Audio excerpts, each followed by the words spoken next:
Well, good evening to one of Acute into Grand Bassa County here. We know we do have a lot of fans and followers from Grand Bassa County, and in the interest of our own beloved country as well, we got to keep it proportionate. Good evening to welcome. This is Freedom Watch, special edition here. I'm Alphonso Zean Soe of the Liberian Public Radio. Stay tuned. The program will get underway very shortly.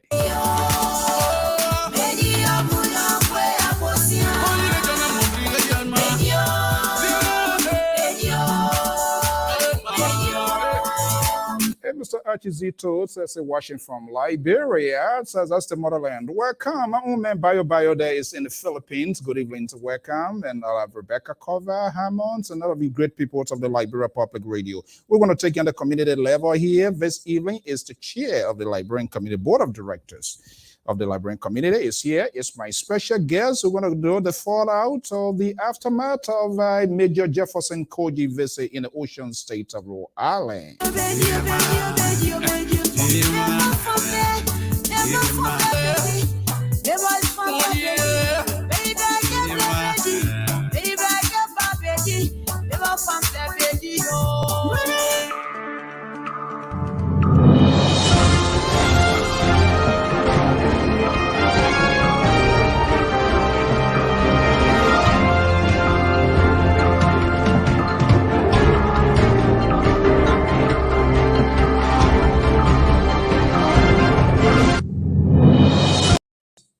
Okay, good evening. So we want to welcome our viewers and listeners across the globe. Thank you for sharing your beautiful Sunday with us here, regardless where you are, whether you are in Liberia, you are here in the USA, we say good evening and welcome.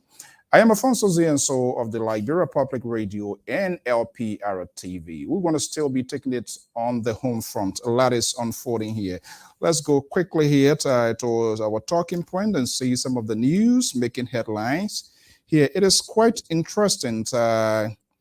Remember, we're monitoring news according to Al Jazeera and other major international cable network. About 40 dead in a church episode in Cairo. Our prayers and thought goes out to those involved and the family. Reports coming from Guinea, the opposition group FNDC hit at the military appointing the transitional government in Guinea. A lot is unfolding. Well, the relations with the diasporan community in other countries, it seems to be fragile. The Lord Mayor of the City Corporation of Monrovia, Jefferson KOJI, Major Jefferson KOJI, was the guest of the Liberian community in the ocean state of Rhode Island during the week. Well, the coming of KOJI conversation was in many views. Other folks, advocates, those from the opposition see that as a violation We're not sure why it is. Call were coming through to denounce, reject, and not to allow KOJI to speak or to attend the function here to organize. One of the organizers is the chairman of the board of directors of the Liberian community, based here in my own ocean state of Rhode Island. So we decided to contact him to get a take. Is he a good soundbite? And I did monitor Al Jazeera Inside Story, where the host guest was saying that the diaspora are becoming more problem to the countries, to the West African countries. Specific reference was made to Sierra Leone. Does that have a connection with Liberia as well? So what is going on? Why the real conversation is not being kept? We are about to get to the bottom line. I am Alphonso Zean Soe. My guest is standing by. Time check here, 7:04 Eastern Standard Time. I'm going to be bringing my guest here, and we will get this program going. Just hit the share button for us, if you will, to your can. So we say happy Sunday. Good that you are here. Let me go right down to in the state of Providence, where our guest is standing by to bring in. That's the chairman of the board of directors of the Liberian community right here in my own ocean state of Rhode Island. Let's get from here. Yes, too much going. I heard Yasin Bey, Gabriel Monkazawi, and many others calling for the rejections not to allow Major Jefferson KOJI, who was the guest here. Mr. Chairman, good evening and welcome. Good evening, Alphonso, and thanks for having us. Thank you very much. Okay, so let's get a conversation. How is the community so far? The community is strong. We've over the time, of course, I think we've had this conversation, or maybe in passing, but we've restructured our community. Our community is going fine. We made it a true social service organization, people focused, with the intent of actually helping our people in so many different ways. We were struck with COVID. We operated very, very, very well. We were able to afford to distribute food and PPE supplies. We buried over 50 Liberians. We were able to do a host of other things. We were able to initiate a breast and cervical cancer for females as well as males over time. And I think we're doing strong as a community association. So we're doing fine. Thank you. Okay. I know the community relationship with local authority here is always on call. How has it been so far? We know there have been changes within state authority, and one of our own, Dayton Bia, who was also the former president of the Liberian community, now is in the state representative. How is this relationship going? Is it benefiting the Liberian community here? Is it still progressing in terms of the social services needed for our people within the ocean state? The community is doing well. Our partners, to include the governor, the mayors around the cities, other officials of government, they're doing fine. They've reached out to us. They're wanting us our help to campaign. Unfortunately, we're a political organization, so we can't campaign for them. During our Independence Day, the governor and a few other people marched with us from through the principal street of Providence all the way down to the city hall. They attended our July 26th ball. They're still reaching out as much as we can do, and Nathan has always been on course with us. My namesake, of course, and we've Nathan was one of our products at the Liberian Community Association, because we initiated a 5-year strategic plan to get our people into offices. And this year, we're proud to announce that we have about 4 or 5 Liberians running for various offices around the state. So we're continuing to do good things here as well. Yeah, I think that's huge. This is part of our community. Often we whine and complain. Everywhere you go, you see the Spanish, this or that. It's not, they are there because they are engaged, they are involved with the process. They don't go do doubles, they don't go do triples when it comes to having these major activity. And we hope to, in time off record, we'll get to those people here and give them the opportunity here to speak to their people, since we are all based here. Okay. No much time to waste. Let's come to the cardinal issue here. So let's get to the genesis, the origins of this here. Mr. KOJI, I understand we have a little brief chat here. I visited the ocean state of Rhode Island. Who were the organizers of this trip, and what specifically the purpose of that trip was? So Major KOJI reached out to us through Representative Bia, of course, asking to come to Rhode Island to, to speak to his people. Our job as a Liberian Community Association is to always provide a platform for any Liberian official or ex-official of government, political parties, and because again, we're a apolitical organization. And we organized and planned a town hall for yesterday, Saturday, and I think it went very well. It went very well. The meeting went on well. Yes, sir. Yes, sir. And I believe there was some, unfortunately, I couldn't just make it there, even though we talked, but I got caught up in other stuff. There were others. This is a free society, of course. There were other people outside of that bidding, expressing their disapproval of his coming. Was there any statement presented to the community as to why? Well, we received, like, not even exaggerating, hundreds of calls and emails and texts from people asking us not to allow the mayor to come and to speak to our people. Our stance as a Liberian Community Association is that we're an apolitical organization, and we do everything in our power to afford the opportunity for everyone to come and speak to their people, and that's what we did. We stood our ground. The Liberian Community Association is not going to be involved in proxy wars. We're not going to fight anyone's battle. We've afforded the opportunity to former Vice President Boyka before. We had Honorable Dara Zelling here before. We've had a series of government officials here. We're impending another political party leader to the state. So we're working out the modalities now that he's going to come as well, or she's going to come. I'm making that purposefully. And so our job is to only provide the platform Hopefully for people you to give come and us speak a to their people. so that would make room to let our cameras roll. There was some little, yeah, go ahead. Yeah. So that's what we do. All we do is we provide opportunity for people to come and speak to Liberian people. We felt that if people had opportunity to ask, Mayor KOJI a question, they could have come to the meeting, of course, and asked the questions. They had people who were outside protesting, which is their right to do. We're in a free society.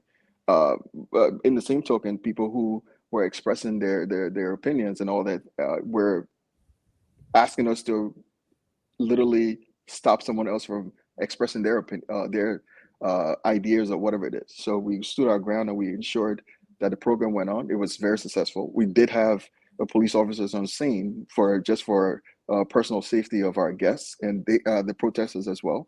And the program went on fine. We spent about 2.5 hours, and the program was good. So I did hear you saying the community is not a political based organization, correct? Yes, sir. It's not in the political nature. So while with a politician, obviously his coming, there will be a political conversation. So on what basis was he granted that if your organization is a social service based oriented? Yes, our organization is strictly social service based. However, we're a Liberian Community Association, and it's implied, right? Being Liberians and being from here, the structure and organization of this organization started with Liberians, of course, students who gravitated to what we have now called Liberian Community Association, and it's to serve Liberian interests here and abroad. So as we serve Liberian interests here and abroad, we have people coming to visit. Our job is not to get involved in intricacies of their dialogue with their people, but for us to provide a platform for them to speak to their people. It has a political, a makeup on its face, but as a Liberian Community Association, our job is only to be a conduit and provide the platform. So that's what we did, and we continue to do. What has been the backlash of it so far? Well, we've had people receiving call of disappointment. Would this factor in comes the election? Because, like I said, Mr. Zawit, of course, supports Joseph Boyka. Yes, NAGBE supports Alexander Benedict Cummings and all of that. They have their own political affiliations. They were all making phone calls. I listened to that, calling people not to go, or different languages were employed. And you put it into context here, the vice president came and other folks came, they were all accorded that same opportunity for them to speak. Yes, sir. Yes, sir. We'll continue to provide a platform. Again, we're not going to get involved in proxy wars. Disclaimer, we have no political affiliations in Liberia or here, for that matter. Our job is to again, provide a platform for whoever comes. and we'll continue to do so. Our job will be to ensure that when officials of government come, or even people, definitely the people in general, anyone who feels they have the opportunity and want to speak to the people, our job is to, provide that platform for them to come and speak. The people are free to come. They're free to associate or disassociate. They're free to protest. And that's what we continue to, we will afford that opportunity at every single moment we can, regardless of the backlash. Is there any red tape lines that, for example, forbade or setting, is there any set criteria to allow officials and other important figures, regardless of people thinking their apprehension? Okay, yeah. Is there any sort of red tape line that specific condition to say, hey, this person, for whatever reason, we can allow? Is that or is just an open field that any librarian who wants to speak, if anybody has an apprehension, all you need to do is to go there and ask those questions? Is that a situation? You could play it both ways. We haven't thought about it in such context, but that's a good question. We as the board of directors would sit and actually discuss with our people that, if we want this person to come, it depends. You have to have some standing, whatever it is. We've had the opportunity to meet other people from, again, different background who would just come. They come to our meetings, right? We organize things for other people in a different context, but we haven't thought about it. We've afforded everyone the opportunity. So now we haven't established any red tape, and we probably wouldn't start now. There's no any condition that we allow that. So why? Was there any concern, any apprehension when you were contacted that Major KOJI should come? I mean, I have my own view, and everybody has to right here, but there's sometimes the expressions and the manner in which we express things, sometimes it's kind of like, and that brings me to the point for which we're going to have the conversation. Hopefully I might be playing that, because this is similar to what is going on in Sierra Leone. I was listening to Al Jazeera Inside Story, and they were interviewing Vacillated Masila Samba Sese is the executive director of Campaign for Good Governance. She's a Sierra Leonean, is based in Kenya, and there were other two experts, were Nigeria and other places. And more or less, they were taking different land that what is unfolding in Sierra Leone and other parts of the of African country. They tend to shift the blame on the diasporan community of these various country, creating, exacerbating tensions, and they are not there. I will try to bring that video just for people to listen to this. Do you agree with them? Even though you have not listened to it, maybe I can try and roll it here. Do you agree with them? Well, like you said, I haven't seen the tape, so I don't understand the entire context of the tape.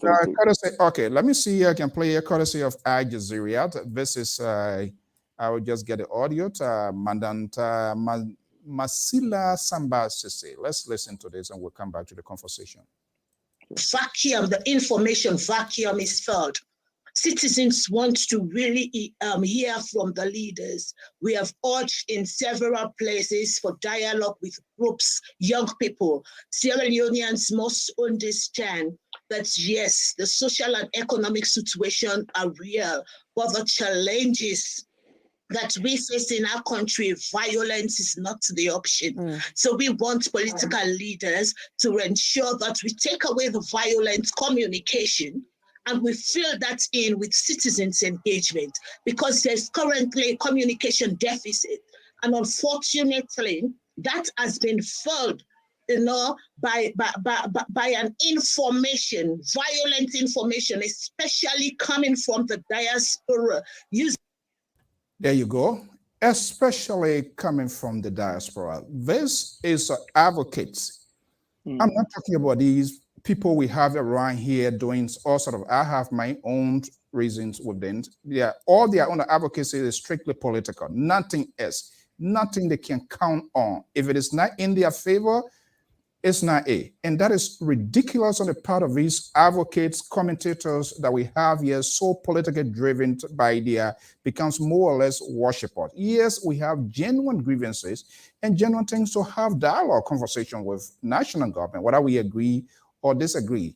But you listen to this tone here. This is an expert, executive director, Campaign for Good Governance, in an interview with Al Jazeera. And there's another guy from Nigeria. Other than the Canada, there's some sort of collaboration.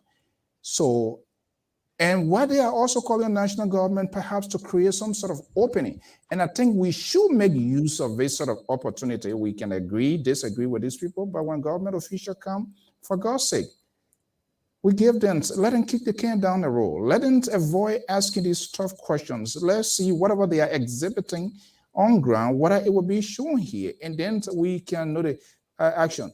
This is not happening. This is not happening.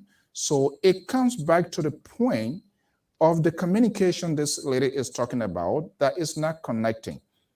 We can say this is simply implied to our own situation, Mr. Chairman. It does in so many ways we want. But what I would like to state here, and for the record, of course, is that whether you live in Liberia or in the diaspora anywhere around the world, we're inextricably bound to each other and to Liberia, right? The confusion and differences we have are not more than what we think it is. And what I mean by that is, if you fight someone else for a political leader, and you have your political party, and no one stops anyone from expressing their political, ideology or something. But when your house is on fire, is that neighbor next to you that you fought for because they were CDC or UP partisan that brings that bucket of water to your house to put it off? And so if we think about it in that context, maybe we can. So now coming back to the diaspora and everything, I think technology has done, some injustice to our continent in general. Everyone can pick up a cell phone now, and unfortunately, they're journalists. They have talk shows. They have all these different information. So the mis and disinformation campaign is completely taking over the information space. And that's why we need reputable agencies and news like yourself and other people to continue to bring forth the good news and tell people exactly what it is. People, they're not going to stray from it. And I think it's incumbent upon the government as well, not to to be their spokesman or anything, but they need to fill that vacuum as well. Because if they leave that vacuum open, the governments around the continent in general, around the world, if they leave that vacuum open, people are going to occupy that vacuum, and what happened in Sierra Leone would happen in Liberia as well, unfortunately. Let me ask you, unfortunately, again, because of exchange of communication, I was saying that. Was there anything in mind, you as a Liberian, putting aside the governments of being the chairman of the board of directors of the Liberian community, was there anything in mind specifically that you asked Major KOJI? I didn't get the opportunity to ask him the question. I moderated the program. However, though, the questions that everything I thought about or I heard or people mentioned or people called with or people threatened us. I got text messages of people threatening us, oh, this is going to happen and all that stuff, which of course we know for a fact wouldn't happen. But every question and things that people talked about, people asked those questions in the town hall. Just please bear with us. To the best of his ability, whether it suited them at the time or not. But everything that was brought forth, the videos that we got that people use as evidence, other situations and circumstances that people mentioned, all those were asked during the town hall meeting, and he addressed it. I hope to reach out. I did send a text to Representative Bia, hopefully to have he as an official person, because that was one of the things that he was going to do everything possible to share, to connect here. Prior to the meeting, was there any prior conversation with Major KOJI? Yes, there was. Yes, there was. Yes, there was. We met with him as a few people, considering everything that was happening and where we were getting, and we made known to him everything that was happening. This is our concern. This is where we come from. And as a Liberian Community Association, we continue to provide the platform, but these are the concerns of people calling and everything. And we made that known to him prior to the program. What did you sense out from his instant having that sort of off-camera conversation? What was his instant? His instant response was, I hope they can come and ask me those questions. I hope they can come. I hope they don't stay away. I hope they can actually show up and let's have a conversation about it. That was his instant response. Do you see it being authentic? So I'm an investigator. I will reserve my comments, but I think from his interaction, I think it was firm. I've done investigation. Why people want to see people on stuff and they will keep calling? So just folks, just bear with us here a little bit. Yeah, I know. We know the kind of people we know our own. Yeah, yeah, Yeah. I know. So I am. I've done that for a long time. The statement seemed firm, and it felt authentic to me at the time. Did you see the human side of it during that? And I tried to really get in there yesterday, but for whatever reason, because I was also kind of really busy at job, I just couldn't be. But unless we not ex-doctors here to, do you see the expert? I'm going to be playing the video here, so I'm wondering whether somebody brought that question out. Did you see the human side of him? Was that a different time? Jefferson, KOJI, people talk around here or stuff like that? Was it? So I never knew the gentleman before. I've never met him in my entire life before. That's the first time you encountered him. That's my first interaction with the gentleman. So I can measure his behaviors before, after. But what I saw, what I met, what I interacted with was a gentleman. Okay, let me place this here because other people were arguing, saying things, trying to denounce things, rejecting him from different angle as to how they see it, the view it, and other. But personally, for me, it would have given me a more opportunity to where there will be no security protocols as if you're in Liberia here. More or less, it's going to be visible, and I think that's where people tend to miss the opportunity. The lack of political tolerance in our politicians, in these, I would call them so-called advocates, because their advocacy is not for me. I can advocate for myself. I can ask the question that I can ask for myself. But let me just play this video here and see from the conversations yesterday whether there will be a twist in my head. I am Alphonso Zean Soe of the Liberia Public Radio. Stay on. And because we bear certain title or we occupy certain space in government, and you think that position has taken away from us our true identity. We want to officially announce to the world and the international community that what we fought for, we will not sit here as spectators and watch a criminal attack at those friends who believe that nothing good can ever happen on our watch.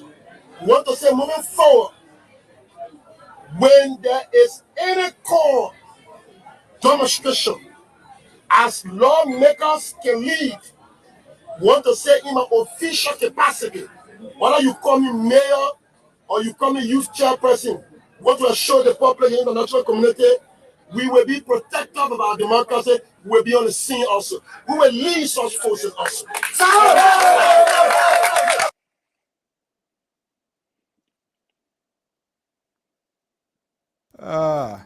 All right, we will. That was Major KOJI. That was in the early stages when he became the mayor, coming from in that sort of same advocacy move there. I'm wondering that statement, even if it were to ask him today, or I'm not sure whether someone asked that question, whether he can look in the eyes of the camera or microphones to do that, because more or less he's in the governing stage now. Is that concerning, those statements coming from the mayor? I don't think the statement itself did justice to him or the gentleman that I met. But I'm going to put it that way. What I do know for a fact that meeting and discussing with the gentleman, he acknowledged to us firsthand of errors made early on in government and how they're trying to rebrand and reimage themselves as a government. Is that what he alluded at the meeting? In our conversation, yes. I mean, at the meeting, and at the town hall, he acknowledged that there were errors made early on in the governance coming into being and all that, and now they're trying to rebrand and restructure themselves and all that. That's the side I saw. That's the side that I saw, and so that's yeah. From what you see, you're not a citizen. We are just having a conversation. Do you see that as a big political regret as a young person, or coming from in that move? There was a challenge of transitioning because they just don't know. It could be out of ignorance. that when you are governing, it's quite different. And that's why these are some of the things that we are talking about, even within the very opposition column, people that are advocating for them, people that are talking for them, they talk stupid things, they talk careless talk. And the same Liberian people, their supporters justifies their actions saying, yeah, this was done the last time around. Okay, it was done the last time around. Was it right? Was it a good thing? So why are you making reference to it? So this still seems to be crossing over with this lack of political maturity, or people try to kind of like entertainment more or less being inserted to energize their base or whatever base. I don't know whether they have one, but this is something that is quite eating the fabric of getting the kind of information that citizens and the electors needs to have in order to make informed decisions. Yes, I agree. I think there has to be, again, it goes back to the information gap. It goes back to everyone having a cell phone and becoming a journalist or making news or doing what it has to do. I think that and I hate to say either sides because we're one country. Our divide and our division are not deeply rooted. Then I think everyone loves our country, but maybe in a different way. So I can't question anyone's patriotism. That's not my place. I would never stand as judge and jury in that space at all. But I think it's an opportunity for us to just take a step back. I think politics is dialogue. The differentiation of my political ideology versus yours, it should be based on policies, not individuals or personalities. And I think that's what we get into the mix of it. Unfortunately, when it comes to policy business, forget it. That's not in the DNA of the Liberian politics. That's what I can tell you. People support people because they're men from a time. That my social person, or when they turn in it, they turn I'm a man, I'm a schoolmate. So exactly. When has explained anything specific as to how, if he becomes a senator or representative, how he going to do things differently. Nobody questioned this here. How can we get out of this? We can get out of it, I think, by being true to ourselves. We can get out of it by being putting down, by not allowing our constructive criticism to degenerate into physical violence. By not allowing ourselves to be carried away by emotions and making emotional statements or acting emotional in that particular time. I think if we build, I think our best bet is building institutions. I was just having a conversation with a few gentlemen, to include Nathan and a few guys, maybe a couple of minutes ago, and I mentioned to them what I think.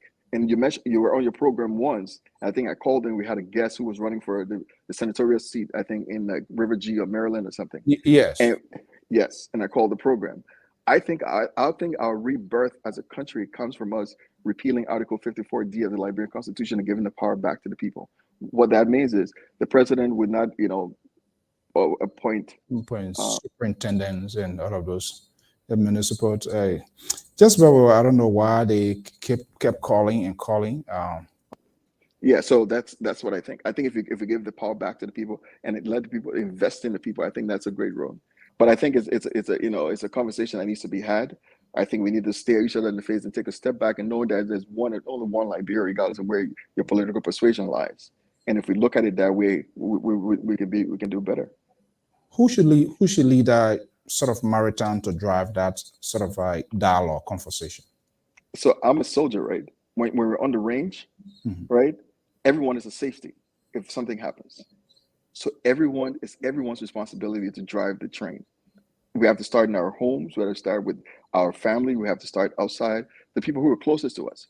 When we can sit at our tables and correct each other, where in American slang they say at your dining room table, and that person makes a stupid statement. If we start correcting each other from our tables, we can take it outside and do that. So everyone is a safety in our democracy. Everyone has to be a safety. Everyone has to call and say, look, we have to make this right, because there's only one Liberia, regardless of what it is. When that woman's pregnant and can't afford to get to the hospital, or that kid can afford food or can afford school, it's everyone's responsibility. And I think if we get to that mindset where we're all in this together, I think we can do better. I think we can do better. Yeah. I'm surprised. So not really surprised, because I have listened to most of these folks, these advocates, both in state, out of state, their conversation.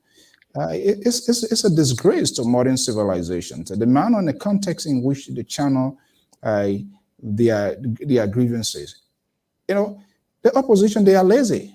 Almost lazy as the same, or more lazier than even the GOL that we claim to be. Because the thing is, I assume all of what is coming out. Do I agree with everything or some of the comments, things that comes out of Major KOJI and other government officials? Absolutely not. But I think there must be some sort of a route of engagement. I thought they would have used this because I was listening to one of them. I don't need to hire anything. Yeah, I was on her program. Paz Monka was on their program. He's a killer. He shouldn't come in this country. He should stay into his place. So the question of America do not allow him. So the question becomes, all of these things that we are talking about of the most recent, it happens right. Let's say I think somebody kept calling him here. Let me, as soon as I get him, I'm going to bring him back. It happens right before the fate of the embassy in Liberia. Think about it. It happens right at the door of the United States Embassy. Okay, let me just bring you in here. All right. Yeah. You know, I was just carrying on a point. Yeah, some of the folks, because I listened to Pazawi and he was going to really personal, calling your name, your military man. So is that he brought him here? And and to speak to the fact, I'm not going to go back to we're talking about the most recent one. Everything happened right at the doorstep of the embassy in Liberia. Yeah. So who granting the embassy? I mean, who granting the visa to come here? And those were some of the points that I was thinking that these people, they're going to pull a little hair on their shoulder. If you come here to organize themselves, maybe prepare something like a statement based on the information that I hear and maybe a representation. Instead of crying, baby cry, and yelling and screaming here, and don't do this, that's not what the system calls for here. We saw what is still playing out here. Vividly, it was shown January the 6th. People enter and try to stop a branch of government from carrying out their duty. While we're seeing an investigation process is still playing out. Believe me, in our laboratory, there are people being put on firing squad and say, yeah, you do that. That's not what the America they claim to be. That's not what the America is. So it brings me to the point of this lady, Mandela Samba Sese, this advocate based in Nairobi from Sierra Leone, and the other guy from Nigeria, talking point that diaspora seems to be the problem to the African countries. It's few old stuff, and they sit here, they don't do anything, simply because of the behaviors of some of these people who are doing these things strictly for political rewards. Period. Nothing about it. I don't sugarcoat anything. Then they think Joseph Boyka win, Ellis Kuhlman win, I don't know, Joy Weah win, they're going to get this. Sooner or later, they support these people. At the end of the day, they only see the black tire, car tires, and the windshields are all tinted. And then they come back to us to come tell us, knowing what I know. You didn't ask all of those questions. Or you were just driven by something else with the hope that when they get there, you're going to be there. And then they come back to it. That seems to be a problem. And I'm not sure how we can undo this. So I think, and again, going back to Pazawi, my old man, I love him to death. I love him to death. So we've had a series of conversations. We've talked about it yesterday. I give him a hug. We discussed. He's like, oh, my son, you know what? I think this we can emulate this in Liberia. We're on two different sides. I'm like, Pazawi, I'm not on a different side. I'm only hosting a program. I'm not on a different side, right? And some people consider themselves advocates. Again, it's not my place to critique their advocacy or whatever measure. But what, again, I stand firm on is that we're not going to play into their proxy wars. Your enemy is not going to be my enemy, or your political opponent is not going to be my political opponent. Because again, I affiliate with no political parties here or in Liberia. So we would not stand in that space. We're not standing the gap for you. We're not going to be your conduits or anything. So on that measure, and so, but I know for a fact, because I've interacted with most of these people on Facebook and other places before. The advocates, I see the political affiliation, I see the advocacy. Where does the line cross? Where does the line start? Zero. In what position are you at some point? Yeah. When are you an ANC member and when are you an advocate? Where do you play it? And so that's different. Again, it's not for me to critique. It's just sometimes people have to understand that when you speak with people, you have to understand people already know you and where you come from and from whence you speak. And so we already know when you come at people like that. That's all I would say to that. Well, what did you sense out after that conference before leaving? Our understanding he left today. What did you sense out of him? Is there anything that you think he want to come back here or or what? Of course. He may mention he would, love to come back, love to engage. He's got, tons and tons of supporters in the state that were happy to see him. And he said he would come. And again, and we would do that for any other official of government, political leader, whoever it is. We've done it in the past. We did it yesterday. We'd do it again. We'll do it again. There's no end point to this. Even Edward to call in today. So I'm wondering. I don't want to be too. What were some of the questions asked? Was it really, I don't want to say confronted, but did somebody look in his face, or we just come on Facebook and made these, say these things here? Did somebody asking some specific question that you yourself say, okay, I think this question here is a legitimate question, it's worth getting answers. Was that the case yesterday? Or people who just thought or felt that he shouldn't even be here, he shouldn't come here, which of course they don't have no control over. They're not giving anybody, let's say, passe before, not even talking about visa. So if I have problem with someone of such, or if I have any apprehensions, policies, or some sort of allegation, yesterday would be in a perfect venue to have that sort of engagement and ask these questions and see how his temperament has to how he's going to even respond. That would give you a sense of the kind of person, but we don't do that. And that's where all the calls we fielded from people asking us to cancel the program. That was our stance. Come to the program and ask a question. Now, I would understand if we were having a program and the mayor was like a guest speaker where you didn't have the opportunity to talk with him, but he's speaking at you per se. But you had the opportunity at a town hall to ask questions. So come and ask your questions. And to your point, we had people there who actually asked those questions. I moderated the program. We were in the auditorium. The crowd was an intimate crowd. It was a good size enough crowd, and people stood there and asked their questions, no matter what it was. People that live here, people who live in other places, people drove to come, and people asked the hard questions. Hard questions. Every question you think, a question about the video, about other things that happen in government, of the accusations that have been levied against them, and everything. All those questions were asked to him in the program. And he answered, I think, to the best of his ability, and answered the question. Whether it was how the crowd received it or not, that's beyond me. But he answered the question, I think, when he was asked those questions.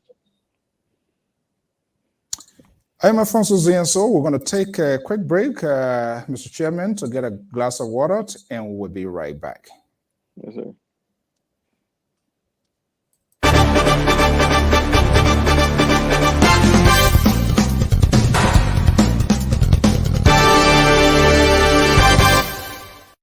You've worked for months to bring your or your client's event to life, but unfortunately, the world had another plan.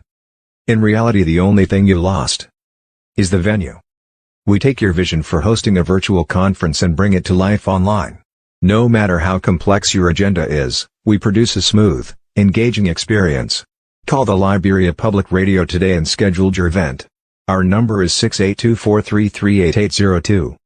If you prefer to submit your request via email, please send the request to liberiapublicradio2012@gmail.com. Our staff are standing by waiting for your phone call.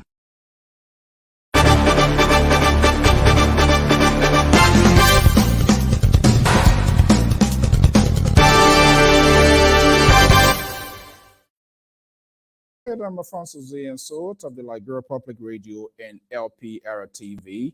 Let's just bring in this. This is a new memoir. It's available to right now. Because that's the thing, you don't like to know about your country, so you just come and talk all kinds of stuff.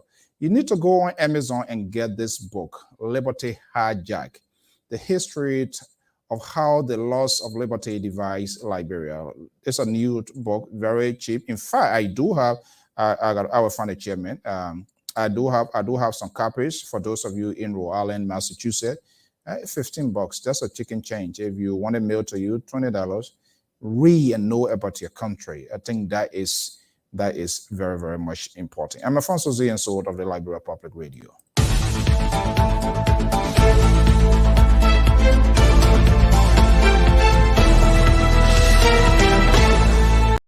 Okay, happening now. The newest Secretary General elect of the Opposition Unity Party, Mr. Alphonso Zean, will be appearing right here on the Liberian Public Radio, All Things Considered. That's next Wednesday on the 17th, 6 p.m. Eastern Standard Time. Alphonso Zean is the Secretary General elect of the Opposition Unity Party. He will be my guest right here on the Liberian Public Radio. Stay tuned. I come in this side the thing. Weekend of the 20th weekend of August. Forget about the date. The date, that was the date of the program we had. It was kind of twisting my mind. August 20th, a group of Riverside organizations, a Liberian-based organization from Nima County, will be hosting the mini convention. Yeah, our understanding, one of the lawmakers are going to be here as well. So I'm wondering whether people are going to protest. When they agree with you, no protest. When they not agree with you, they protest. It was quite a crazy society that we are in. This is ridiculous. I mean, people got to, I don't get it. All right, so they're going to be having a function yet that the Riverside group from Nima County. They are doing an extraordinary job. I think the vice president was on the network here, bringing about 10 students, 10 or more students in agriculture. Will be studying agriculture, granted university grants, and that is group. My understanding, they are thinking about 35 members. So this is how important it is. Quality is better than quantity. You have thousands of people, they give you headache, or they will be taking Tylenol, ibuprofen, painkiller, and all of that.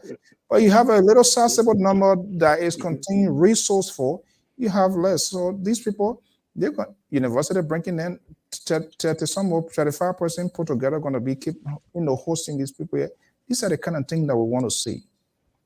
These are the advocates we want to see, not these political advocates. Because when Joseph Boyka or Ellis Kume or George Weah, when they are elected, you want to go to Freeport, you want to go to Lpr-Tv to pack your oil gallon, like allegedly like my last name. Let's come to the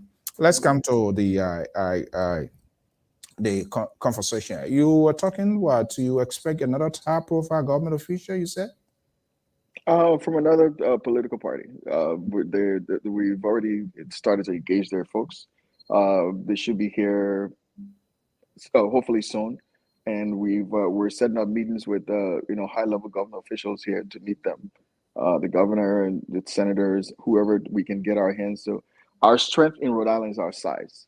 And is also our that I know. Yeah, so we can reach out and get people on the phone in no time and try to schedule or reschedule things. So, and we're working that all those out right now. So we will have that person as well. So I know you were very instrumental to get our man to be here because of an excellent relationship with the community, the services provided. Here he is, and I think that's a very good step to have our people qualified, competent, to get involved in state, local, or maybe in the federal, to be part of decision making, because that will help the minority to get involved into things. But again, our people, they gotta wake up. They gotta wake up. They are so confined. They want only Liberian thing. I'm from Grand Judea, so only Grand Judea Association I will associate with. I'm from Nima, so I just only with Nima. The reason we see these people are involved is the volunteer. I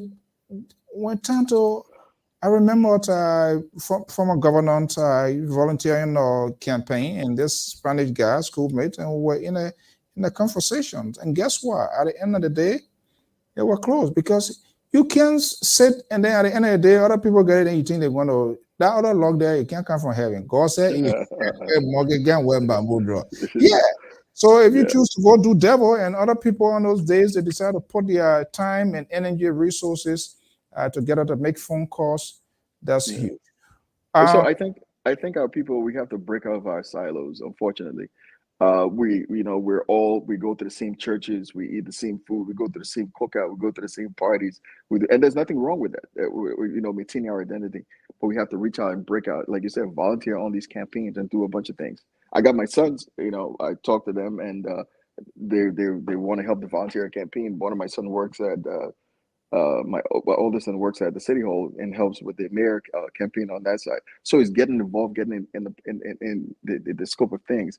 And I hope so. We partner with the current governor right now. Over the next summer, our intent is to get at least 20 kids where we can send them to work in Providence City in different departments in the city, so they get to understand how see the behind the scenes of how it works. And if they get a job from their full time, that's good. But we have to get our folks out of certain places, dignity of labor and everything, but out of certain places and into those spaces where we think that they can make more of an impact.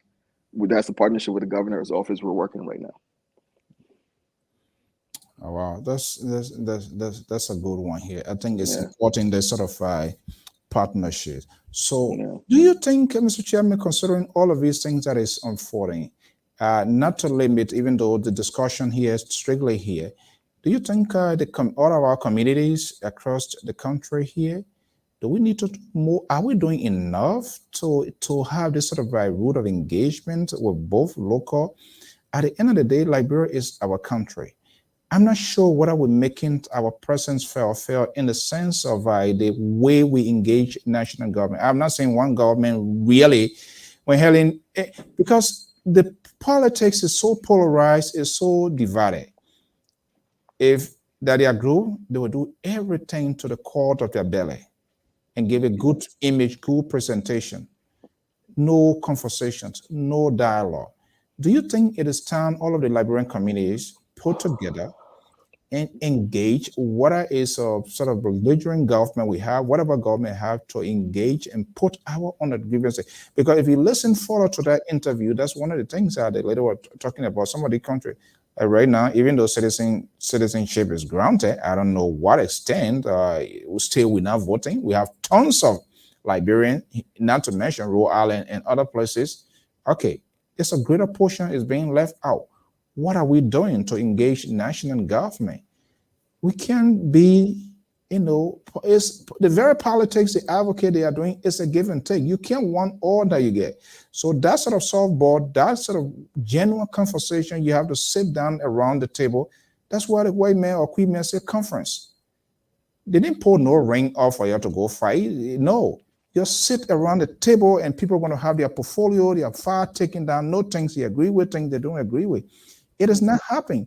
And the proliferations of these so-called networks, talking point, talking studio drum here, is also adding problem to this. It's a time that the Liberian community change, not only here, all over, to say, wait a minute, we need to take a break and have a conversation, national conversation, as Liberian. Whether you want an American passport, it doesn't matter. At the end of the day, you're going to go back there or you're going to do something. It's a time that we have a national conversation with national government, whether we agree with or not. So what I think about that is, and I think it's reflective in what we did in the state here in Rhode Island. We've basically flipped the organization on its head, made it people-centered. We got rid of the office of the president, the vice president, the treasurer, all that stuff, because we found, and I'm sure you can hear that it's kind of quiet, that every time we have like an elections where we're voting for president, this, for 6 months, because the constitution ruled that 6 months before elections, you got to start the election. And you were election commissioner before, you know this. We want to talk. I want to come in to testify to Superior Court. Well, I don't even know where is she. It's just crazy. And so I'm preaching to the choir here. But what we did was we got rid of all those offices and made it what we feel is a true social service organization. We had a board of directors, and the board of directors appoint an executive director to work for the people. Take out all the politics from the base. So you see that it becomes a flat line where it becomes more policy driven versus individual driven. Right. If you want to do something, come and serve on the board of directors. Come and be part of the board. Come help the community. And if we want to do that, we find someone who's competent, and we field resumes from other people, and they represent us out there. So essentially, they become the face of the organization. So I think that's a good start for most organizations around the country. If you start there, where you kind of minimize the noise, or essentially diminish the noise, and then you can focus on outside. And then the next step, what we did was we started to do a survey. We started surveying people and see what are the needs of our people in Rhode Island. What do people really want? And so the survey is going on right now that we pass around.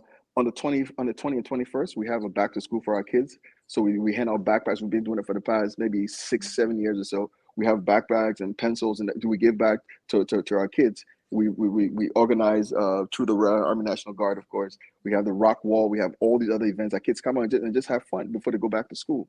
So we do all that. And then once we can get the people to get comfortable, then we can have a larger conversation around it. Like, okay, what can we do? How can we contribute? We're doing Ebola. We contributed a bunch of other things to Liberia. We brought all the youth together. We decided we got monies, we got PPEs and other resources that we shipped off to Liberia. So I think that conversation needs to start, because with all the infightings and wranglings and with all these organizations, if we don't solve that on the basis, we can't even help our own people back there. We're stuck in our own rut in the diaspora.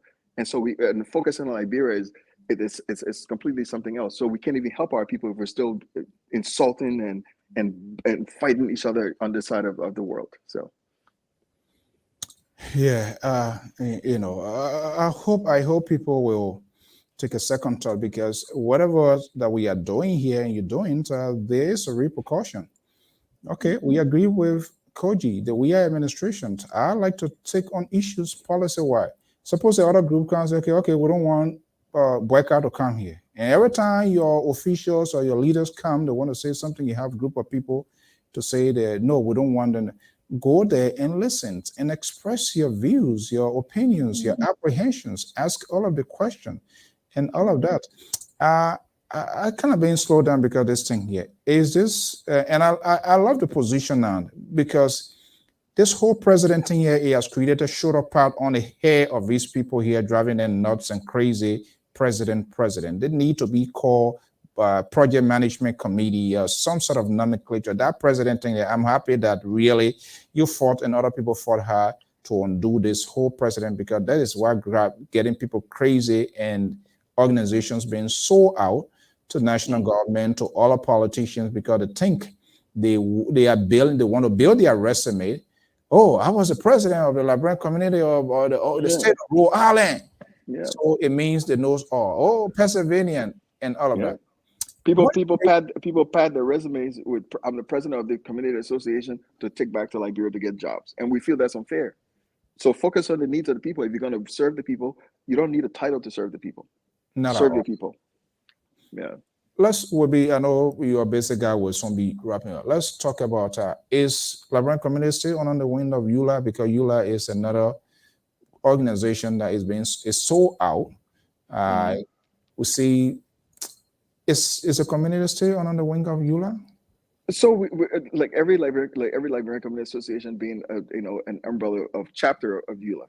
However, though we've gotten to engagement recently. The new president-elect reached out to us and asked us to come back under EULA. So we're having those negotiations and talk and everything else. So that's incumbent upon what the board and what our members decide. If they want us to go back, we will. If they said no, the people are the highest decision-making body. So we bring it to the general body in a general meeting, and whatever their concerns, gripes, complaints are, or if they nod that we should, then we will. But if they don't, then we would.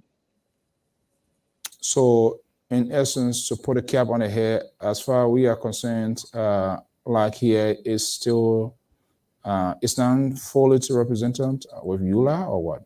No, we're not fully represented, because if we are, we'll be up to date with our dues, and we've already reached that conversation with the folks in EULA, and we have to send 2 representatives to EULA to serve on their board or something at EULA. We haven't done that yet. I'm wondering what this, you're not the right person, but just for discussion purposes, this whole citizenship DC, I don't know whether there was in consultation with chapters. Have you heard anything reaching? Because more or less, all their negotiation conversation is political, because they want to be at the head table. And this is driving people away, because And that's why Liberian they can give. But you know what? People, nobody want to be putting resources in Fantine. Fantine can hold anything. You pour water in, you pour water inside, you go down. Yeah, it go downhill. And it has caused our people to start holding back. Okay, what we will try to keep following what is going on within the organization. Hopefully, I will try to reach out to Representative Bia. Again, I sent here a text today. I guess he's best, usually spontaneous in getting back. Yeah, so yeah. What next now? What would be your word to not only Rhode Islanders but ordinary Liberians, people that are listening from different places, part of Liberian-based organizations? What should we? I don't know what the dust settled in Pennsylvania. I heard the other guy say election was rigged and this and that. That's all. I mean, nothing is ever transparent. Once they lose it, it's rigged. When they win it, perfect. You know, so I don't understand. Yeah.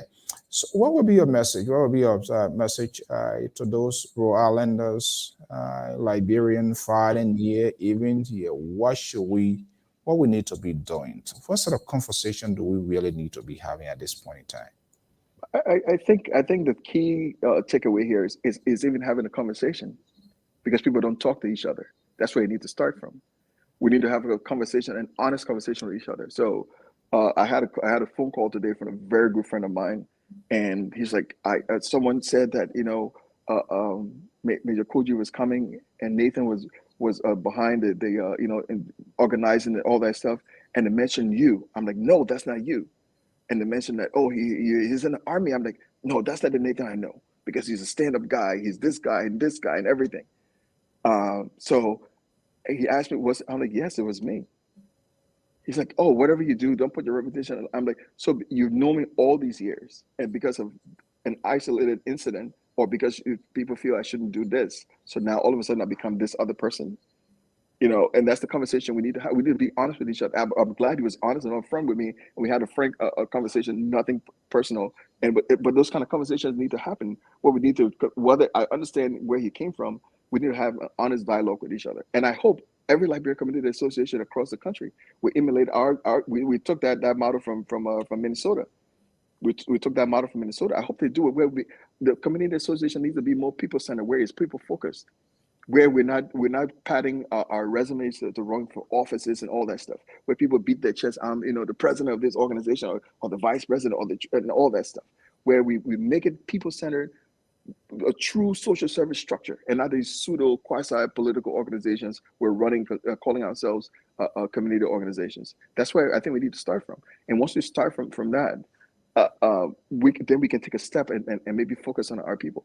You can't be hungry and go outside to kick a ball. So we have to think about in ourselves. And so for the people of Rhode Island, we'll continue to strive and help. We'll continue to do so. We're having our first Zoom meeting since the COVID on the 28th of this month. We hope they attend the meetings. We want to be able to explain to them over the last year or so what we've done and established as a community organization. We've opened up and rebranded our community. We want people to come back and do the best we can. We serve our people. I think we do in the Liberian Community Association, we do a horrible job at communicating to our people, and I hope we can get it right. Using your platform and other platforms, I think we need to do better in telling our story to our people. I think so. I'm afraid. Do you have a little time? I want to put a number here for maybe 3 minutes, just in case they can. Okay. I know people scratching their hair. Let me put this number out there. That's the number 682-433-8802. If you have any questions, if you have something to say, just call that number or ask Leo Onwego. That's the number there, 682-433-8802. Just in case, whether you are in Rhode Island or outside of Rhode Island, all of these are all related cases or concern that we have around here. Call the number there, and then we can bring you on and speak your mind. Don't cost here. We don't. Anyway, I don't even need to tell them. They know that. They know the places that I go. When they can cost to side A, they don't come here to side B. to cause. So, of course. So, Chairman, I will be getting to you with this book. Yes, I actually need one of those. Yeah, Yeah, definitely. either easier way, woman, or you can either order on Amazon, but I have enough No, copies here. Then there are some other people. It's a very interesting memoir, and I want to yeah. encourage everybody. Let me just put it back up here so they will see it. Tell me what. Liberty Tell me where I House. can meet. Yeah, if you tell me where I can meet you, I can come and grab a copy. I need it. I'm flying out in a few days, and I need it for my at least to have something to read on the plane. So Oh, okay. All right. yeah, Quick, after my program, let's see, maybe I'll message you. I should be coming down Providence, whatever the case, or maybe tomorrow. Yeah, but okay. this is the book here. The memoir is available. It's on Amazon. Just go there, type in that name, Liberty Hijack. The author is KOJI Willard. The the name you see there, and you can secure your copy. I think it will make you to know about your country. There are a lot of things that I didn't know. Even though I've not completed it, hopefully after completion, then I will have the author here to go in there because they are quite fascinating stories and things that I'm really seeing here that I didn't know of that. Well, we're not gonna wait. It's not Kaluba, Wahini, and the other people drama things, so that's what they like. But Mr. Chairman, I want to thank you so much for your time by this evening. Again, we always hear it. Just whatever is necessary to reach out to the community, anything, please, just allow ongoing too. So sometimes keep in touch. Especially when these officials come, we want to make sure and another person to be part of those conversation. Yeah. I think it's important, and then we can have a conversation. Yeah. Is there we have two big events coming up. It's going to be really, really huge. I'm not going to divulge what it is right now, but you would definitely be in the know when they come in the planning stages. Yes, Well, the planning stages are during the execution phase. Of course, we're already in the planning phase. All So right. the execution phase, I just need you days, yeah, to know so I can adjust myself accordingly to make sure that you would do that. And again, yeah. Go ahead, I was looking all out there yesterday to see what somebody are going to do screaming. I don't know, maybe people did, but I didn't see that. So some people did. There's some people screaming from inside. They had people who were protesting, and I don't know. They were talking to other networks, but I don't know who they were. And they asked me, "You want to have an interview with the network?" And I'm like, "No, I'm not going to talk to them right now because whatever the conversation was at the time, I didn't want to do so. But we're free to talk to anyone." Again, I think we can do a better job as a Liberian Community Association in communicating to our people. I think we need to do that. We do a horrible job at it. We do a very horrible job at it. And I think we can do better. And we will continue to engage you, even if it's a monthly thing where we sit down and have a tete-a-tete for our people in the community. I think we need to do that. We can do that. But we do a very poor job in communicating the efforts of the community and how we can help in certain areas. We need to do better at that. The subliminal messages, falsehood, fake news, it has, and I agree. The beauty of the social media, it has a good side and a bad side. So it is a challenge, but I don't think we're going to be deterred. We're going to be here to break the gap as well so that we can have this conversation. Mr. Chairman, thank you so much for your time and looking forward here. Please, anytime, any hour, any minute, hit us if there's something that need to come out. Yes, sir. I love to have conversation with you. These are the kind of people when you have conversation with leader at the end of the day, no temperament, no screaming. It can be so wonderful. Thank you so much. Thank you, sir. Yeah. Thank you. All right. Okay. Well, folks, that does it. I'm Alphonso Zean Soe of the Liberia Public Radio and Lpr-Tv. So I want to thank you so much this evening. But the number here, I will keep the number out just in case you want to, you have something to say. We can do that. Yeah, so it was quite fascinating. The number, I listened to this inside story with this interview is on Al Jazeera, and the ladies and there's other two experts from different UK, Nairobi, and Nigeria. Squarely, they were making their views and opinion heard. I'm not saying what they're saying is correct, but the way we handle and allow things, because emotions and sentiments takes it away. We don't want to see certain people, but we want to see certain people. Your guy is the good guy. Your guy is the white guy man. The other person is a black guy man or a brown one. I think that is wrong. It is wrong. We need to have this sort of a route of engagement.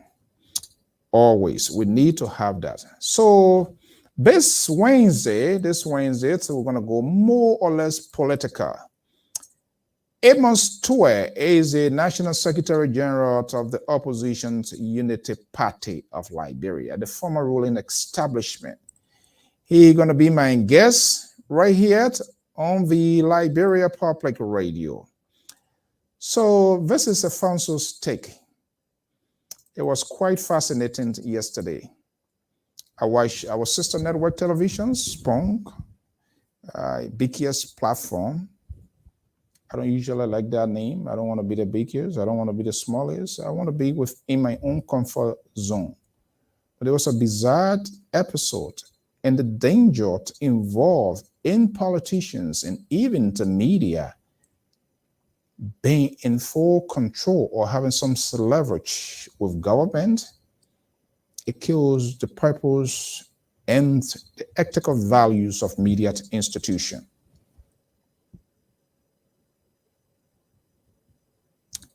It is a challenge, and it will be a challenge comes 2023 major elections in Liberia. And I want to see why these politicians, they are all creating their own network because they want to be in charge of the narrative so that no one can ask them questions. Yes, Spong is doing an extraordinary job, but we also have to give our views and opinion when things are not right, because what is being spilled out, what is put out there, the conduct of panelists and conductors is just ridiculous. It does not. That's not only my guests, that's not only Liberians view or visit this network. Same here with LPR. You have the liberal here who is with some sort of extreme views, but we try to do the best we can to allow panelists to express their views and opinions and be respectful to them in as much we differ with them. That's not what that wasn't the case, what I saw it yesterday. That's not the first time, that's not the second time. This sort of history kept repeating itself.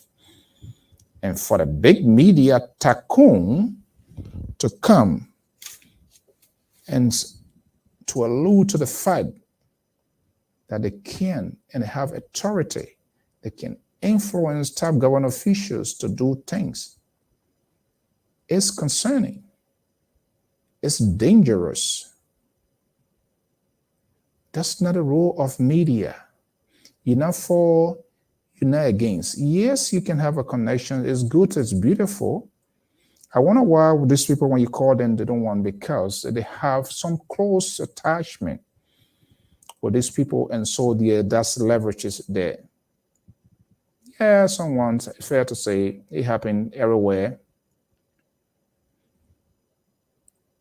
I call the immigration boss with a strict instruction. What is the connotation of that? And that the president has to intervene. So most likely the possibility if Spoon and other network to gain that freedoms or leverage, they have the ability to drive or twist the minds of people, because yeah, people listen. Whether they are in Liberia, they are in Japan, they are in Taiwan, or whatever the case, it goes out. And people tend to act and process on things that they hear. But I think yesterday it was way over the top. And I'm going to capture that here so that we will see and see here. The conversation was quite interesting yesterday. Let me see here, and we're going to share that with you for those that missed it. But I think I don't agree with a talking point. For sometimes, all of them more or less, they're politicians. She said, Anthony, But I think she stood her ground. She stood her ground, and the CEO did recognize that. And he ended up smoking peace pipe. If you listen to that with keen attention to the tone, to the language, she did not back down. She stood her ground that if it can cause me not to come to the, and that's what is lacking in most of us. The fear that is embedded within people. Oh, if I do this, that's the end of the world. Sometimes when you're pushed against the wall, you know you can go through it. The wall is a very solid object. You can go through it. I don't care who you are. I don't care you get iron to your heels or back of your head. You will just not can feel more pain. But you have to be a person of a principle. And people can respect you for that, if it even can do that.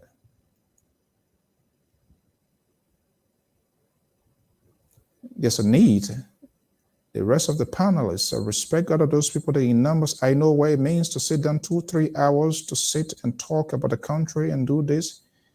But you guys got to put on your pants and be able to stand up in as much you want to be on a fabulous network. Remember things that comes out of your mouth. People listen, not just only Liberians. People within the diplomatic enclave and friends of Liberia, different national. You have a group of men and women that can stand up, and you have that sort of people that authority to have that sort of executive authority. If you say it should be it. No, we don't do it here, and we don't want people to do it. Yes, it's maybe private owned. That's okay, but when you unveil yourself within the public domain, you need to pivot. Because information coming out of that, people act on it, people receive it, people process it, and sometimes actions are taken. Let's watch the fund yesterday. Let's watch the fund yesterday. There, we checked the morgue, he wasn't there. And we decided we were going to put the information out until it was timely for the police to accept the missing person's report.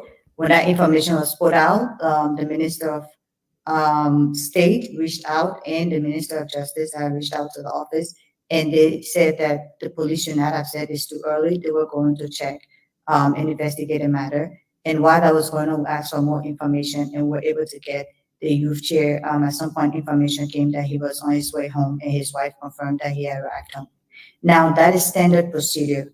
At no point did we raise any false alarm. We waited 24 hours. So if I wasn't on the show, but if Stanton had said that the ANC needs to apologize, then Stanton needs to apologize to the Liberian people for that misinformation. But if I kept to sit on the show and talk about the ANC plan, then there's something else is on. It's very clear that we have a society that is not safe. The security situation in our country is not up at 100%. Maybe it will never be 100%, but there are issues we've had. We've had issues of the missing portions in Moses who probably have not been found yet, whatever the situation is with the Ministry of Justice and the family, that's not in the public. But we've had several mysterious deaths. We've had several issues of security around persons, ordinary people. So when it comes to politically exposed persons, especially as officials and executives of political parties, after 24 hours is enough time to raise alarm. And we have no regrets in doing that. And we appreciate the government for ensuring that they were able to assist in getting this matter handled. And we're glad that James is with his family right now. So I won't sit here and go into the politics. I hope, Kev, if you have anybody in politics and you don't see them or talk to them for over 24 hours, you will be able to raise alarm to ensure that they're safe and that they get home to their family safely. Let's go to the issue of burning Samukai.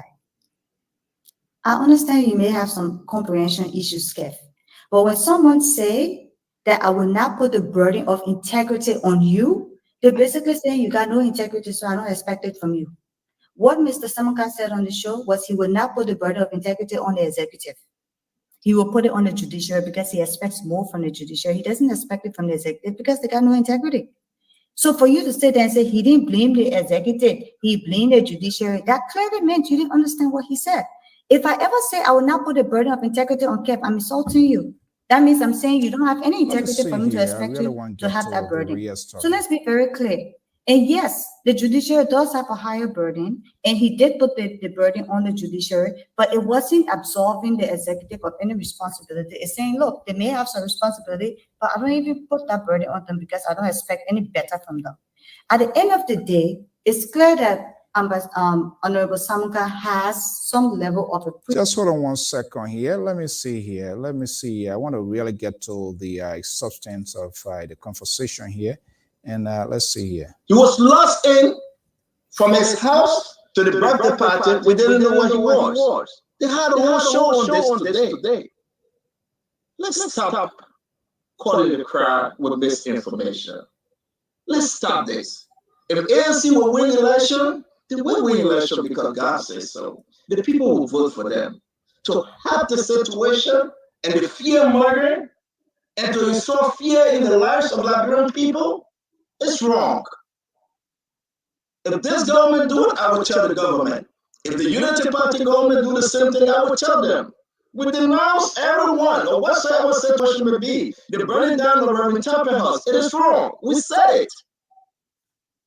ANC should stop this. When one of the people go joyriding, when one of the people go have fun, and they can the cell phone is off, they come out and say somebody kidnapped them. You know what happened though? Let me say this and I'll rest with this. They are bringing disgrace to those who are truly the victim of kidnap, and those who are truly have their parents now mourning them like the 3 Mason boys. Because everything that will go back to the 3 Mason boys, everything that will go back to Gifty and the gentleman that was in the car. If the country and the government is wrong, we will fight them and tell them. But do not create a scenario just to elevate your platform and to say the government is wrong, the country is in a bad state. Then in triggering it over the eyes, you find your youth chairman. ANC, I love what they did. They sent an apologies. Just to say, they sent it up. They sent an apologies. They apologize. They say, you know what? Yeah, we for him. We have just been notified by the family of James P. Morris. This is from ANC. What is the apology? Excuse me, ma'am. Excuse me, ma'am. Please. Please. Please. This is from ANC. We have just been notified by the family of James P. Morris, our ANC National Youth Chairman, blah, blah, blah, that he has returned from safe and sound. Come on. Come on, guys. Don't spin politics because you want Mr. Cummings to win an election. When your surrogate was on the internet saying that he was kidnapped, they couldn't find the body, your surrogate was wrong. You should denounce them. That is not fair for Liberia. That is not fair for our talking point on the platform. That is completely wrong. So I will say this, ANC need to stop. Mariah said, I'm 20 at all. She should have done better in disseminating this information instead of having the tension for folks to think that, yes, somebody is dead and the body is out there. It's wrong. So the question I will ask before I take my seat and leave the program tonight, Chairman Ben, what are they going to do to the youth chairman? How are they going to reprimand him? Because of the situation they have caused. Enough if not, man. Let's move on. Let's stop this joke.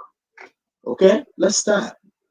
It is Unity Party, I would say the same thing. If it is CDC, I would say the same thing. Tonight, ANC is wrong. And we need to say it. So, Chairman, I give back the time to you. And I believe that at the end of the day, we have said our piece. Thank you.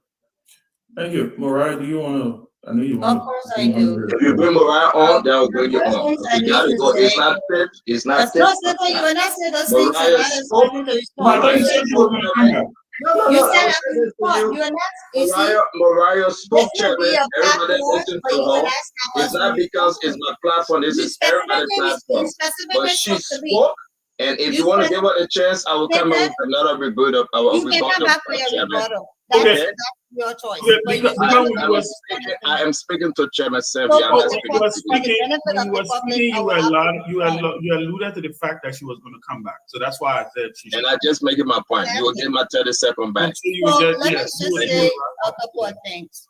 One, if you feel you're being interrupted, because that's something that is very common on this show, especially if someone is trying to correct a wrong information that you're giving and you put me in the back, that will be the last time I'll be on Spoon TV. So let's be clear about that. You can leave now if you want, Mariah. There were several. Okay. Let me see here. This is, you can leave now, Mariah, if you want to. Authority is kicking in. This should not happen. See Kev Hassan, Ben Savvy, Dr. Richardson, and other folks. If you are a moderator, you are in charge.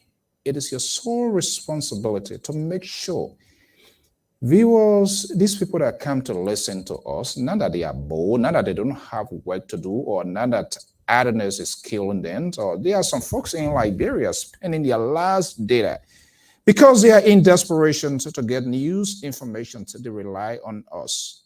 We intercede for them.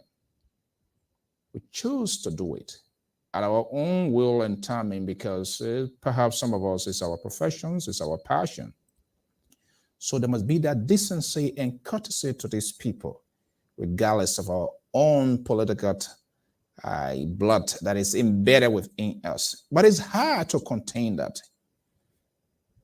You can also, you can find out most of the times we ought, people show that. Let's listen. It was quite fascinating.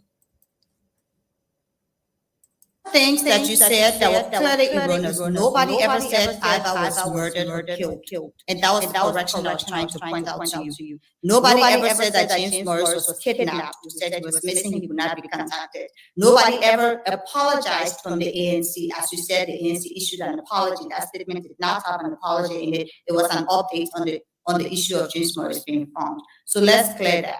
The second thing with the IVA issue, yes, we were on the phone for hours, but nobody reached. I did not reach out to you. I reached out to Ben and Tourmaline when the issue of IVA came out. You reached out to us. You offered to assist. You said you have connections with my. Who is telling the truth? I didn't reach out to you. We didn't reach out to you. You reached out to us. Falsehood, subliminal messages, innuendos, entertainment has become a greater portion in today's war. Conversation. As a result, the victim has become the electorates and the ordinary citizens who are in desperation to process news because perhaps we are the first handlers of first-hand information to getting news. And so they rely on, we proxy the affairs of them because then they don't have access to that. Does that mean we should take advantage and abuse that? Who is telling the truth here?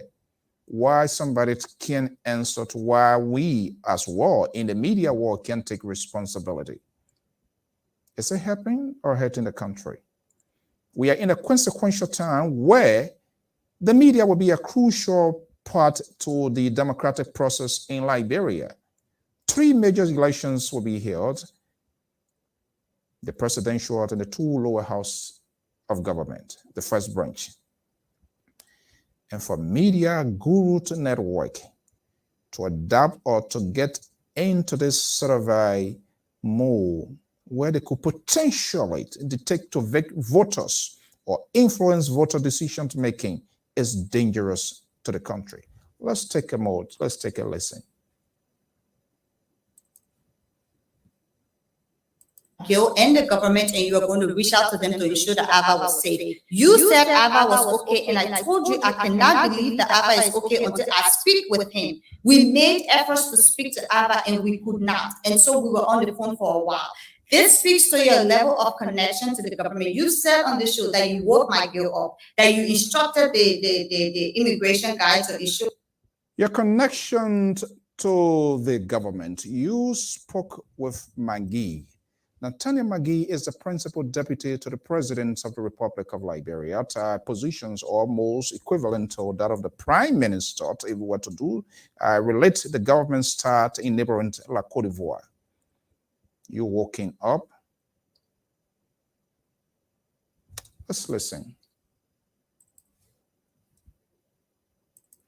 That ABBA was brought to Monrovia. That's your relationship with the government. That's your access to the government. That's your power. That's your influence. And I'm glad that you used it. But to sit on the show and say, nobody, thank you, that is not true, Stanton, because I told you thank you for what you're doing. If ABBA made a comment that you felt was insulting to you and the panelists, and that's something you've held for months, that is between you and ABBA. To sit on the show and make it seem like the ANC is creating false alarm is completely erroneous and out of order. The first thing is, ordinarily, it takes 72 hours to report a missing persons. When you're dealing with what they call politically exposed persons, you don't wait for 72 hours. And I made it clear on this show that we waited 24 hours before we even put the information out that we could not contact the youth chair of the ANC. He is the national chairman of the Youth Congress of the ANC. That is cause for concern. If I tomorrow am not being contacted for 24 hours, I expect each and every one of you on this platform and everyone who knows me to be able to contact the authorities and inform them and inform the public, because we are in a politically intense environment and we're not going to compromise the safety of any one person, regardless of whether that person is the executive of the party or a member of the party. You cannot sit on this show, Stanton, tonight and talk about the ANC being wrong when all the ANC did was in order according to what needed to have been done. When we got this information, 10 o'clock Liberian time, we did not put it out. And you talking about you contacted Mr. Michael and he told you that the guy had been found, that means we have already been in touch with the authorities about this issue. So I can understand if you want to talk about your influence and your access to the government and how you use your access to the government to help, and that's great. That is you. But at the end of the day, let's recognize that this was someone's husband. This was someone's son. This was someone's father who had not been communicated or seen with, or seen for 24 hours.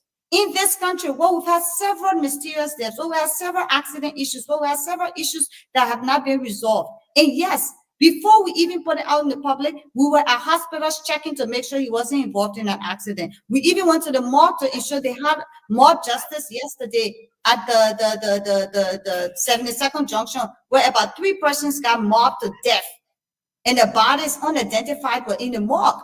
The police asked us to go and look at our bodies to see whether one of them could have been James Morris. We went to the morgue today at JFK to check. So we didn't just jump in the street, in the public, to put out any kind of false alarm. For hours, we were investigating where James Morris, where we could have found him, or what was the issue around him not being missing. The ANC is not an irresponsible party. The ANC has been a responsible opposition party and will continue to be, and we'll continue to look out for our executives. We'll continue to look out for people who, for the Liberian people, who continue to speak against the issue of security in this country, and we'll make sure that we follow the rules as we should, and we'll make sure that we work with the authorities. Minister McGill, to his credit, was involved in this issue. He called me and I spoke to him and I explained to him, I told him all the steps we have taken towards ensuring this before even putting it in the public. The Minister of Justice, he also called. They were involved in this issue. So they were not waiting for you, Stanton, to ensure that this issue was resolved. So we're not going to sit here and make this about you. What you're trying to do is to paint the ANC as this party that's creating false alarm and instilling fear. Nobody accused the government of anything, as a matter of fact. What we did was to put out the information that our youth chair had not been seen or spoken to for 24 hours, and his phones were off for 24 hours, and that's fair. Let's be fair here. You can choose another time to bash it. Thank you. Another time. No, nobody talked about time. Yeah. You can So we gotta go now, Mariah. Yeah, but Stanton was talking. I don't remember anybody giving him time. So bash the ANC when you wish to, as you would. But let's be fair. This is about a person. No, if this was your brother, if this was your brother, if this was your staff, if this was your son, if this was your cousin, after 24 hours of no contact, you would be concerned. After taking steps in the background to ensure that this situation is under control, you will bring it to the public, and that is only fair. So bash the ANC all you want. Thank you, Mariah. Thank you. Thank you, Ben. Let me say this, and just for only 10 seconds, let me say this. Like I will always say to you guys, this network that was created, Ben, you know very well, okay? We don't sit down and went on paper to say we create a spoon network. This person, that person, no. This is for Liberia.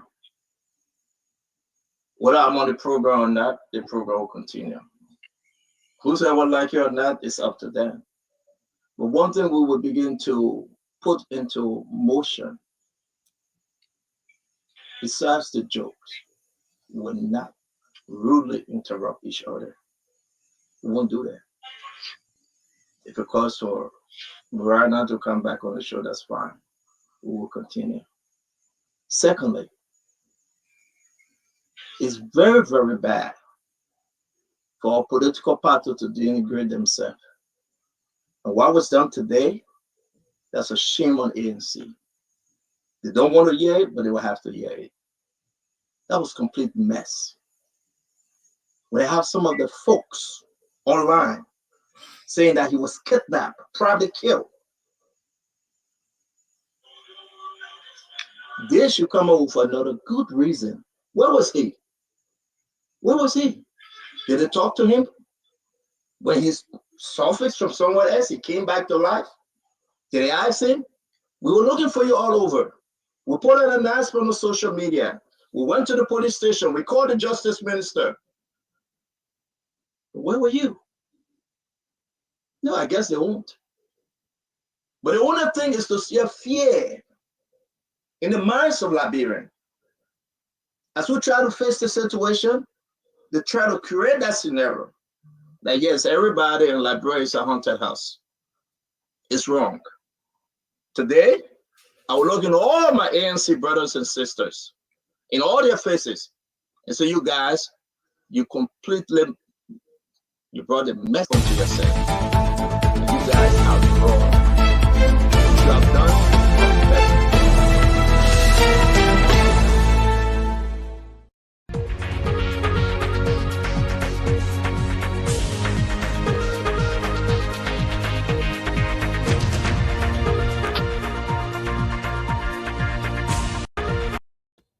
Okay, there you have it. We are about to leave, and this is going to be our final argument today. It is absurd, it is ridiculous, and it is saddening for Ben Savvy, Dr. Chenaway, and Jefferson and others to sit there and to have one of their panelists to be disrespected so much. That's another sound of humiliation by the CEO. I can't do that here, and I'm not going to regulate them, but we equally have to point out these ills in society. People are looking up to us to lead the way through, to give them sort of pathway in decision-making process, as we, as the media, tend to be immediate guru. Mr. Waterspoon is doing an extraordinary job. No question about that. His humanitarian gesture and intervention. But he also needs to understand what he's doing is a calling. He's a servant to the people. I can disagree with something told here. I will say things here, but I can't just throw him in the back. And you're telling her if she doesn't want to come back to the next where it can be, that happens to Oliver Martin. And you have these men and women, they are unable to call him out. It's sad. Very, very sad. Let's remind him. Spoon should be very careful. Be reminded. Listen, read, and check the histories of the media industry in Liberia. Similar happens under the watch of Charles Gange Taylor. Where is Kiss FM today? Samuel Doe, ELBC become evaluated to the people because more or less it was regained control of their connections with authority. The history, the visual cycle is turning again. It was unfair. It is unacceptable. And he needs to understand that. Unfortunately, Kev, Ben, they were calling for time. I don't agree with, everybody have differences with people, but I think Anthony Mariah Yakula stood her ground. And that's how it's supposed to be. When I'm doing stuff here, when I'm running ahead of my shadow here, Samson told the most liberal on this network, Amos George, should stand their ground. It is an institution, not an individual. I can disagree with you, we can argue, but I would not throw because of, I would say it, but I don't think that action should be perfected. And even if I did it because of sometimes we think us to do things, we must have the courage and zeal to come and apologize. But instead, after throwing her, he came back to tell her, if you don't want to come back. But she also stood her ground. If you don't want me to come here, if that's the case, it will be my last time. She didn't back down. Helen Johnson Sirleaf, KMTV. That's what happens when authority are in charge or when there is a connection like a glue with media tycoons. When things change, it disappears.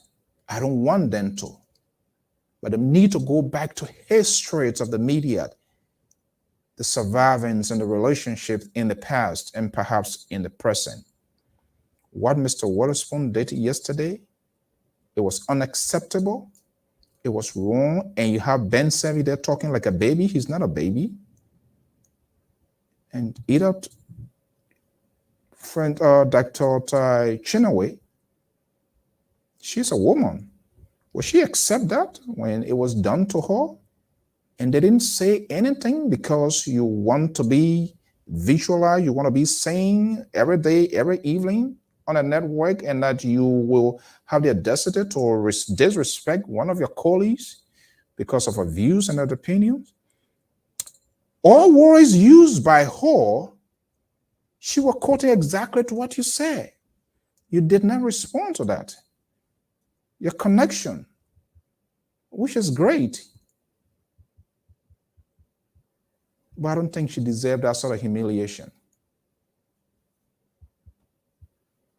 So we ourselves, as people take up their valuable and precious time to tune in, to listen, because they want to know on a daily basis what is happening to their country.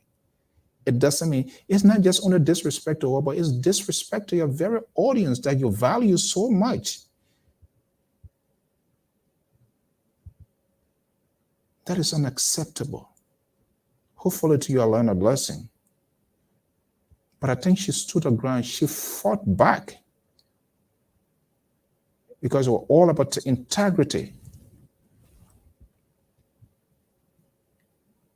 He was talking, and then I didn't show that part. You took her off the screen because perhaps what she was saying, it was in your playbook. And then Ben, you talk and talk and talk, and then when she tried to make a point, you try to give her time. That's not right. We need to respect our colleagues, our peers. Everybody putting time and energy, nicely take up time to come, not because they want to do it.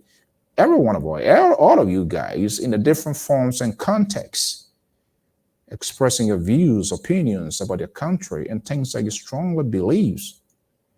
And in that intellectual engagement, potentially it could help our listeners, the viewers, the electorates to make informed decisions. But when people start coming out and acting like a toddlers, arguing and on nothing that makes sense, it kills the purpose of the conversation itself. But to have some of the other colleagues there that didn't say anything, it's just wrong. That's why when you're talking, you got to be very careful. Very, very careful. The authority is great to have it. I too want to hook up with the big guys. I want to have I get my gate number, the president number, but I wish they can also pick up my phone call 12 o'clock, midnight, to whatever time it is. And they need to make news proportional. And this is why sometimes I'm getting to get the sense why they don't want to come on certain network, because are we not playing into the playbook, their narrative, or things they want us to say? That's not who we are, and that we will never be that. Our job is to tell you what you need to know, what you need to be told, not necessarily to what you want to hear. Go back to the history of the media in Liberia, how they have survived and how some of them off the radar. The attacks with government is good. At times it can be on an interim basis, because when they are out, they're going to come to be bringing their own. KOJI, we are being in this business yet, but for some of us during the heat 2017 and way before that, some of us called, they want us to knock glasses together, but we chose not to, because the nomenclature of our institutions and some of the basic trainings and our mentors and people that we talk to, it is a serious business where people are going to be listening to you, where your news, at least 3 sources must validate your news. That's why we don't just break things here. I mean, breaking news. We don't just break it. When we break it, it has been verified, it is authenticated, and we'll put it out. So we are not in the audacity of doing that. But I think Mariah fought back. She stood her ground, and if you were to go back to that play, Mr. Waterspoon surrounded completely.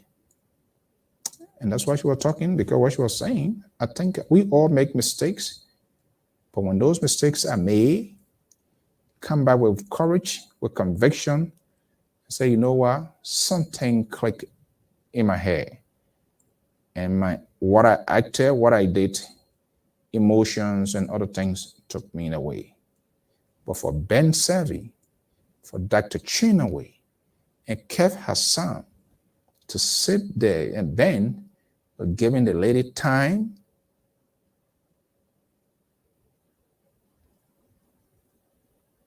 it is ridiculous. It should be stopped.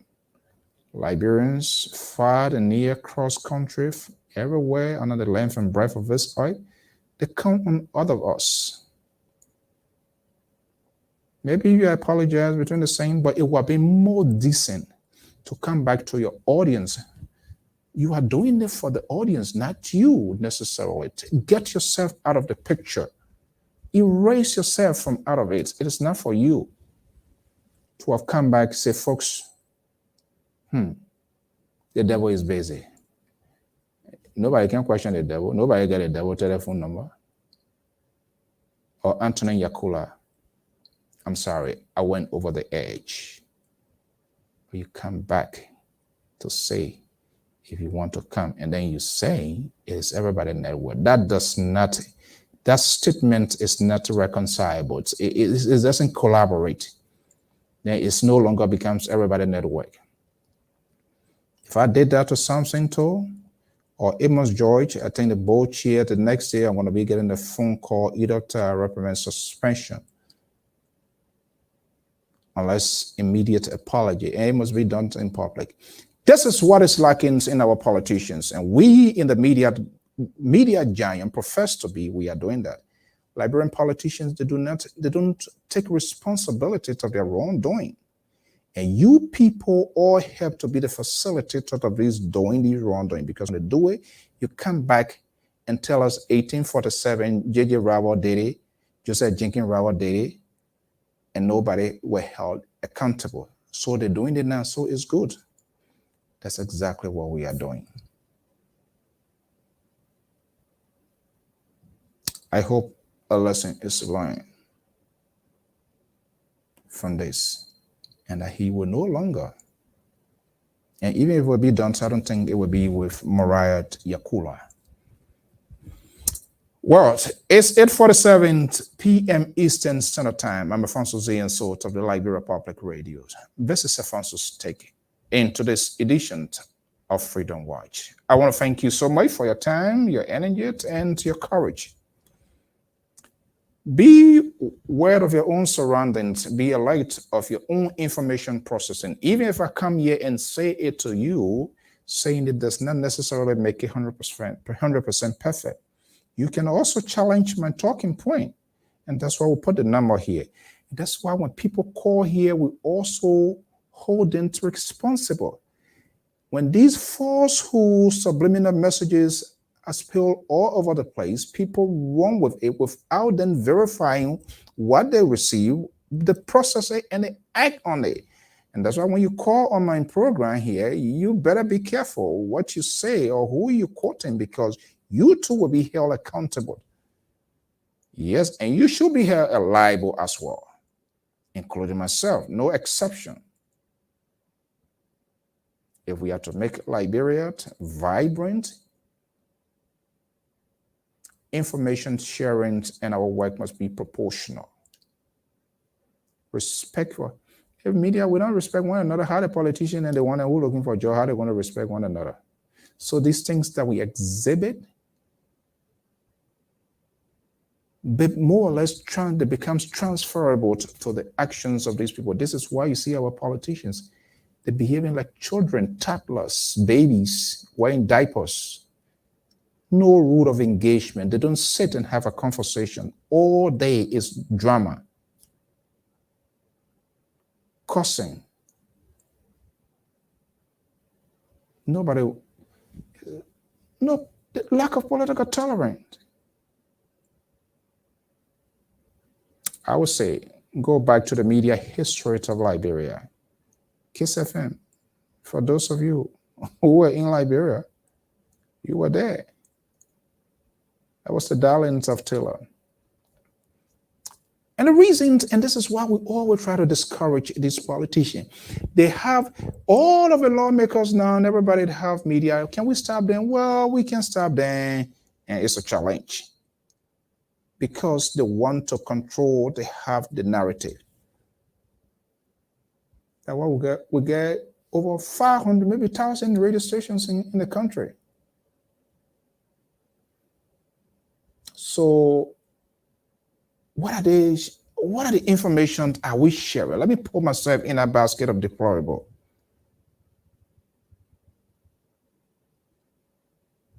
But again, very difficult to say, because we are so much in ties with the entertainment aspect than putting out the actual news out there in the public cycle. So we have to be very careful. This elections media, the gurus media, will potentially dictate the directions of the vote. And that's exactly what we are saying, what is being played out vividly before our very eyes. On this note, it's almost 8:51. So I want to thank you so much for your time, your energy. Please go back. If I was one of the most ridiculous things that I've done tonight, you are at liberty to express that, and we're going to go back to our field and look at all of those. I want to thank you so much for your time. And for those of you Liberians, we become selective. Nobody going to tell me who I am to listen to. If you don't want to listen to somebody, stay away. You can't infringe on other people's civil liberties because you want your will to be done. I will do everything possible. Hopefully, I'll talk to Representative Biat if I can give KOJI to set me up number. Whether he in Washington, D.C., he was here today. I understand he left. I'm quite sure he's still around. It will cost me to fly anywhere. I want to sit with him face to face on camera for us to have a conversation. Let me see, let me to validate, or the liberals say eat crow. That's what we need to do.